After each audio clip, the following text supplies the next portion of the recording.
En 1994, Linda Curry meurt dans des circonstances suspectes. Plusieurs médecins ne parviennent pas à trouver la cause de sa mort.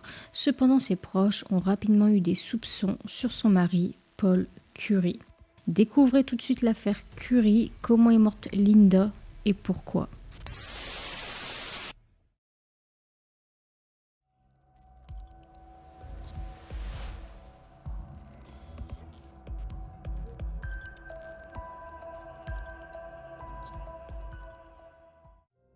Tout commence lorsque Linda Kincaid rencontre Paul Curry sur son lieu de travail à la centrale nucléaire de San Onofre en Californie en mars 1989. Linda a alors 45 ans tandis que Paul en a 32. Et à la centrale, elle a d'abord commencé en tant que secrétaire, puis elle a gravi les échelons jusqu'à la direction, tandis que Paul, lui, travaille comme ingénieur consultant. Et au moment de leur rencontre, Paul Curry vient de gagner plus de 24 000 $ à une émission télé qui s'appelle Jeopardy. C'est un jeu télévisé américain qui a débuté en 1964 et qui existe d'ailleurs toujours aujourd'hui. Paul Curry a donc participé à ce jeu et il est resté durant 3 épisodes. Puis, peu de temps après leur rencontre, Linda et Paul ont commencé à se fréquenter. Linda, elle a vécu plusieurs relations à long terme, dont 2 mariages, et elle recherchait à ce moment-là à nouveau l'amour. Et ce qui l'a séduite chez Paul, c'est son intelligence. Elle était impressionnée par son intelligence, et lui, il prétendait être membre de Mensa. C'est une société pour QLV. Pour y devenir membre, il faut répondre à des tests d'intelligence, et seules les personnes ayant des résultats supérieurs à ceux de 98% de la population sont admis. Mais malgré son intelligence, il avait apparemment des difficultés financières. Je ne sais pas de quelle nature exactement, mais il aurait connu une faillite en 1988, donc peu de temps avant leur rencontre. Et ce qu'il a gagné à l'émission télé a dû forcément l'aider, mais peut-être pas suffisamment. Puis après 3 ans de relation, il se marie à Las Vegas le 12 septembre 1992. Linda achète ensuite une maison à San Clemente en Californie. Donc à ce moment-là, tout semble aller pour le mieux pour eux. Pour tous leurs proches, ils semblent former un couple parfait, mais que d'apparence. En réalité, il n'y a aucune passion entre eux. Paul ne semble pas intéressé à consommer le mariage, c'est-à-dire qu'ils n'ont aucune relation sexuelle. Ils semblent complètement indifférents. C'est pour ça qu'un jour, Linda a demandé à son ami et collègue Frankie Ferber d'espionner son mari, Paul. En fait, son ami était en pleine recherche de logement et Linda a accepté de l'héberger un temps chez elle et durant ce temps, elle devait espionner Paul. Linda voulait en fait savoir si son mari l'aimait vraiment, s'il était sincère avec elle. Et au final, Frankie lui a dit de ne se faire aucun souci, qu'elle a vraiment tout regardé, elle a regardé ses mouvements, mais elle n'a rien vu d'anormal. Au contraire, elle a vu qu'il l'aimait, qu'il prenait soin d'elle, qu'il était aimant, attentionné, qu'il lui préparait de bons petits plats, qu'il lui faisait des bains chauds, etc. Donc ça, c'était 6 mois après leur mariage. Mais les premiers signaux d'alarme sont arrivés bien plus tôt, bien avant cela. 1 mois seulement après le mariage, Linda appelle sa meilleure amie Mary Siebold et lui parle de l'insistance de Paul pour qu'elle souscrive une assurance vie d'1 million de $ et qu'il soit désigné comme bénéficiaire. Il voulait aussi mettre son nom sur toutes les finances du couple, notamment l'hypothèque de la maison, le plan 401K. Le plan 401K, c'est un régime de retraite professionnel aux États-Unis. C'est un compte de retraite parrainé par l'employeur. Linda a refusé de souscrire à cette assurance, mais par contre, elle a accepté de le désigner bénéficiaire de certaines de ses polices d'assurance qui étaient déjà souscrites, qui étaient déjà en cours. Donc au final, il a quand même gagné au change, surtout que toutes ces assurances pour lesquelles il était désormais bénéficiaire, eh bien, valaient ensemble 1 million de $.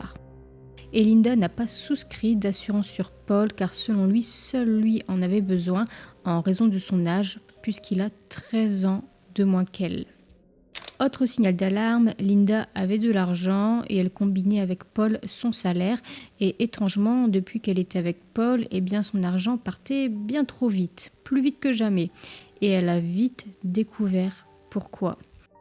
Quelque temps après cette histoire d'assurance vie, Linda a eu une femme au téléphone qui demandait des nouvelles de Paul et cette femme n'était autre que l'ex-femme de Paul. Linda venait d'apprendre que son mari avait auparavant été marié, chose qu'elle ne savait pas, et par la même occasion, elle a aussi appris qu'il avait un enfant. Car cette femme appelait aussi pour savoir quand Paul lui enverrait la pension alimentaire. En réalité, Paul a été marié 2 fois et il a en tout 3 enfants. Cette nouvelle fut un choc pour Linda et à la suite de cet échange, elle a confronté son mari et il s'est confondu en excuses et pour se rattraper, il a réservé une croisière de 3 jours. Sauf que cette croisière s'est rapidement transformée en cauchemar. Des passagers, dont Linda et Paul, ont été infectés par un antivirus. C'est un virus d'Amérique du Sud qui attaque le cœur et les poumons. C'est un virus grave qui peut conduire au coma et même à la mort en l'absence de soins adaptés. Alors ils ont été pris en charge, sauf que l'état de santé de Linda ne s'améliorait pas malgré les soins apportés. Bien au contraire, son état se dégradait davantage, ce qui laissait les médecins perplexes. D'ailleurs, ses analyses sanguines n'ont rien révélé. Alors les médecins ne savaient pas ce qui la mettait dans un état pareil. Ils ne savaient pas ce qui causait l'aggravation de son état. Linda est restée hospitalisée pendant plusieurs semaines, puis ses symptômes ont soudainement disparu. Donc là, Linda, elle va mieux, même si elle a perdu 11 kilos, qu'elle est toujours faible, mais elle retourne malgré tout chez elle. La maladie semble aussi rapprocher le couple. Paul est dévoué, il est affectueux avec sa femme, il prend soin d'elle, il lui fait des bains moussants, il est vraiment à sa disposition pour tous ses besoins. Et au fil du temps, Linda retrouve peu à peu sa santé. Mais ça, c'est de courte durée car elle retombe gravement malade. Elle retourne donc à l'hôpital. À savoir que ces événements sont arrivés à plusieurs reprises. Plusieurs fois Linda est tombée malade, plusieurs fois elle s'est rendue à l'hôpital. Elle souffrait de vomissements, de maux de tête, de sang dans les selles, mais personne ne savait ce qu'elle avait. Une douzaine de médecins ont essayé de découvrir ce qui la rendait malade. De nombreux tests médicaux ont été réalisés sans permettre d'identifier la cause de sa maladie. Les médecins se sont même demandé s'il ne s'agissait pas peut-être du syndrome de Munchausen, où une personne se rend volontairement malade afin d'attirer l'attention et la compassion. Ils se sont aussi demandé si elle ne tombait pas malade à cause des radiations de la centrale nucléaire, là où elle travaille. Personne vraiment ne comprenait ce qu'elle avait. Puis un jour, alors qu'elle est à nouveau à l'hôpital, sa meilleure amie Mary et son mari se rendent chez elle. Et Mary fut attirée par une commode avec un tas de papiers dessus. Elle jette alors un coup d'œil et c'est là qu'elle voit un plan d'épargne retraite ainsi que des polices d'assurance vie, des papiers de dette, etc. C'est à ce moment-là qu'elle commence à soupçonner le mari de son ami, Paul. Elle commence aussi à faire le lien avec certaines choses. Par exemple, là, elle s'est dit que son ami s'est retrouvé à l'hôpital étrangement après que Paul lui ait préparé un grand et beau dîner. Il avait vraiment sorti le grand jeu, il lui avait préparé à manger, puis il lui avait fait couler un bain chaud. Et après ça, elle s'est retrouvée hospitalisée. Mary pense alors que Paul empoisonne sa femme. Ces soupçons se sont ensuite confirmés lorsque, quelques jours plus tard, une infirmière de l'hôpital a découvert que le sac de perfusion de Linda a été trafiqué. Elle a trouvé une piqûre d'aiguille dans le sac. Quelqu'un a manipulé le sac de perfusion de Linda et a mis une substance à l'intérieur. En sachant que seuls Paul, les infirmières et les médecins avaient accès et étaient autorisés à voir Linda. Donc seule une de ces personnes a pu trafiquer son sac de perfusion. Après cette découverte, la sécurité de l'hôpital a contacté la police. Et une fois la police sur les lieux, ils ont interrogé Linda depuis son lit d'hôpital et leur conversation a été enregistrée. Voici un extrait. Paul is your husband? Uh-huh. And how long have you been married? Not quite a year. If somebody were trying to do something to you, if they were trying to poison you, any idea who would try to do that? Well, the only person I could think of that would have a motive to do it would be Paul. And the only motive I can think of is money, but I don't want to really even believe that or think that. Do you still love Paul? Yeah, I love him very much. Do you believe he loves you? I want to believe that he does. He certainly is convincing. Il a ensuite été découvert que quelqu'un avait injecté de la lidocaïne dans son sac de perfusion, qui est un agent anesthésiant. Par la suite, Linda est sortie de l'hôpital après 21 jours de soins. Elle allait mieux, donc elle est retournée chez elle. À ce moment-là, ses amis lui disent qu'ils soupçonnent Paul d'être à l'origine de sa maladie. Mary, elle, essaie de convaincre son amie de quitter son mari et de quitter tout de suite la maison, mais Linda ne part pas. Elle ne veut pas croire que son mari est capable d'une telle chose, est capable de faire ça. Alors je pense que certains diront qu'elle est dans le déni, oui, mais il est vrai que c'est aussi compliqué de prendre conscience que la personne qui partage ta vie essaie de te tuer. En tout cas, ce fut leur dernière conversation, car Mary a fini par prendre ses distances. Par la suite, Linda tombe de nouveau malade et à nouveau, personne n'y comprend rien. Pendant ce temps, Paul, lui, il est toujours attentionné et toujours impliqué auprès de sa femme. Et lors de son nouveau séjour à l'hôpital, son sac de perfusion est à nouveau trafiqué. Et cette fois, une infirmière a vu Paul sortir de la chambre de Linda au moment où son monitoring a sonné. Le monitoring, c'est la machine qui est reliée au patient et qui sonne, donne une alerte lorsque les données cardiaques ne sont pas bonnes. Et donc, au moment où ça a sonné, où ses signes vitaux ont baissé, où il s'est passé quelque chose, eh bien, il est sorti de sa chambre. Donc, drôle de coïncidence tout de même. A-t-il trafiqué le sac de perfusion de sa femme ? Après cela, le personnel hospitalier a mis une affiche sur la porte de chambre de Linda indiquant que son mari n'a pas le droit d'entrer dans la chambre sans être accompagné. Donc là, même le personnel hospitalier soupçonne Paul. L'hôpital a signalé à nouveau ce fait à la police qui a parlé à nouveau à Linda et elle, à nouveau, elle a défendu son mari. He's a wonderful man. I love him. And he's always been good to me. Quant à Paul, lui, il dit à la police qu'il n'a aucune idée de la raison pour laquelle sa femme tombe ainsi malade. Nous voilà maintenant en juin 1994. Linda souffre toujours de diarrhée, de vomissements, de vertiges, de fatigue et d'une grave déshydratation. Le jeudi 9 juin 1994, elle quitte plus tôt le travail car elle ne se sent pas bien. Paul écrit alors à Mary, il lui écrit un long mail disant que Linda se sent plus mal que jamais, elle est faible, elle est chancelante et elle est incohérente. Quelques heures plus tard, quelques heures après ce mail, le vendredi 10 juin 1994, peu après minuit, Linda Kincaid meurt à l'âge de 50 ans. Elle est morte 3 mois avant leurs 2 ans de mariage. Elle a été retrouvée morte par son mari qui s'est réveillé en pleine nuit.